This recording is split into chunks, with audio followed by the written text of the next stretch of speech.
Hello and welcome to this Scientific Principles video with Elec Training. We're looking at AC generation. We saw in the previous video that electricity in this country is produced in the form of alternating current, or AC. And the machines that are used are called generators, and generators are rotating machines. So we saw this diagram previously where we have a loop of conductor rotating within a magnetic field, and it's connected to the fixed wiring via slip rings and brushes. And the way we achieve that movement is by any means that physically can create the rotation. So for example, we could use a wind turbine. So as the wind turns the turbine's connected to the generator, and that's going to turn our loop of conductor. As there is movement in a rotation, the movement will induce electromotive force, and as there is a complete circuit, the current can then flow in that circuit. But because it's a rotation, it means that the angle of the conductor in relation to the magnetic field will be constantly changing. And because that changes, the amount of induced EMF will change. So throughout the rotation, the electromotive force that is induced will vary between 0 and the maximum value. And we saw this diagram how, in thinking of these circles as just simply regular points on the rotation, the cross section of the conductor at each point, we saw that at different angles, for instance at angle A, which is 0 degrees, the movement is parallel to the lines of flux, and therefore there's no voltage induced.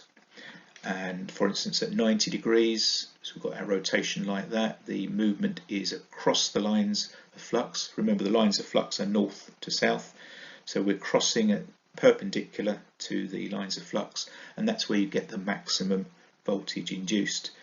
And then we saw as well, just a couple of key points there, at 180 degrees the movement is again parallel to the lines of flux, so no voltage is induced.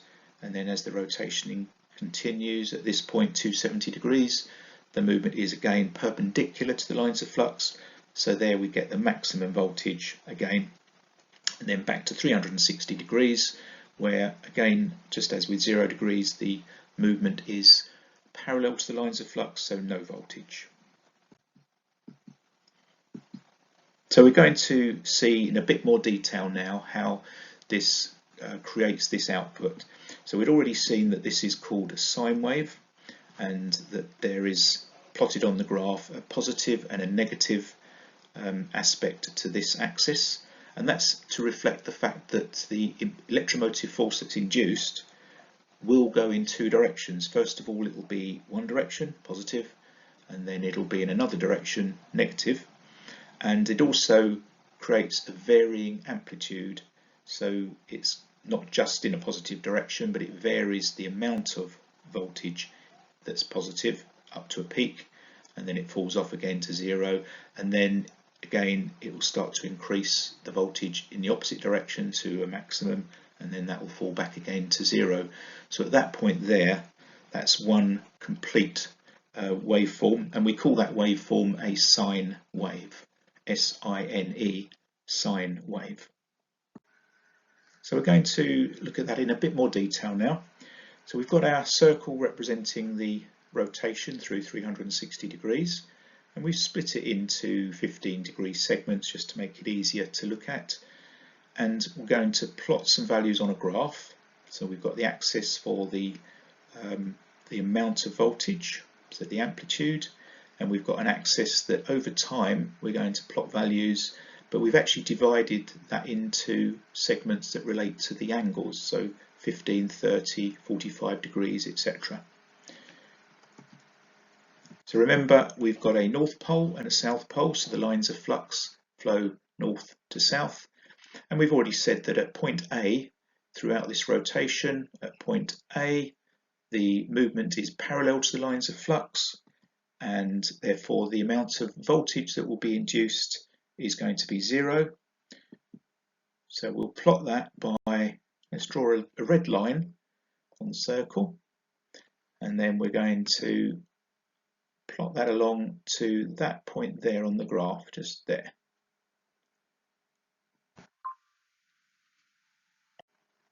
So now we're looking at 15 degrees.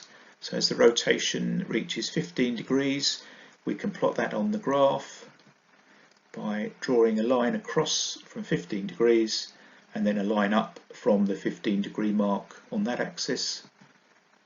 There we are, and we plot that point there. Now I'm going to keep this moving and we'll see the different angles. So we've got 30 degrees and we're going to plot that.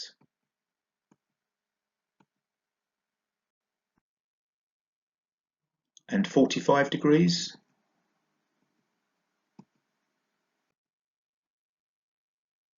And 60 degrees.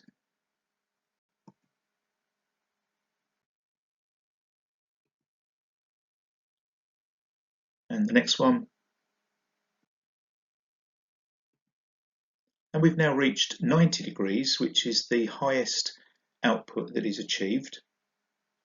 And you'll see the shape of our waveform, our sine wave, it starts to level off a little bit. So there's a steep rise and then it begins to level off as it reaches the maximum point, 90 degrees.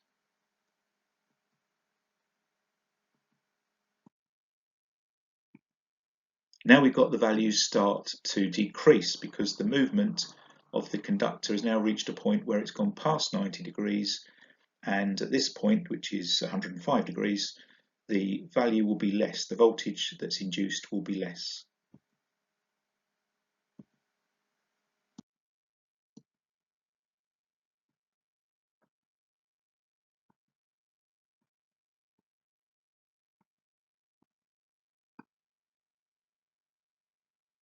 You can see now we're getting close to all the way round to 180 degrees, and at 180 degrees the value will end up back at zero in effect. The amount of voltage will be zero, so it will be plotted at that point there.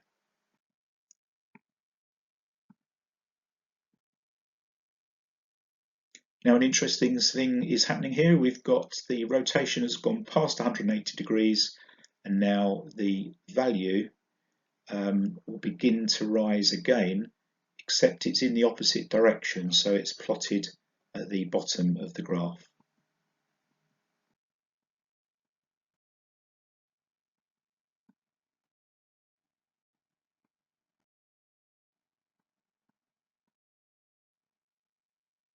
Now we reach 270 degrees.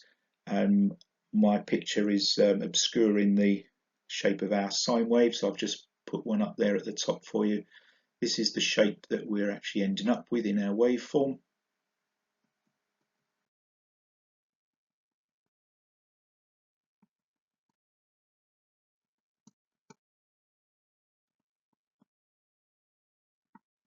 There it comes.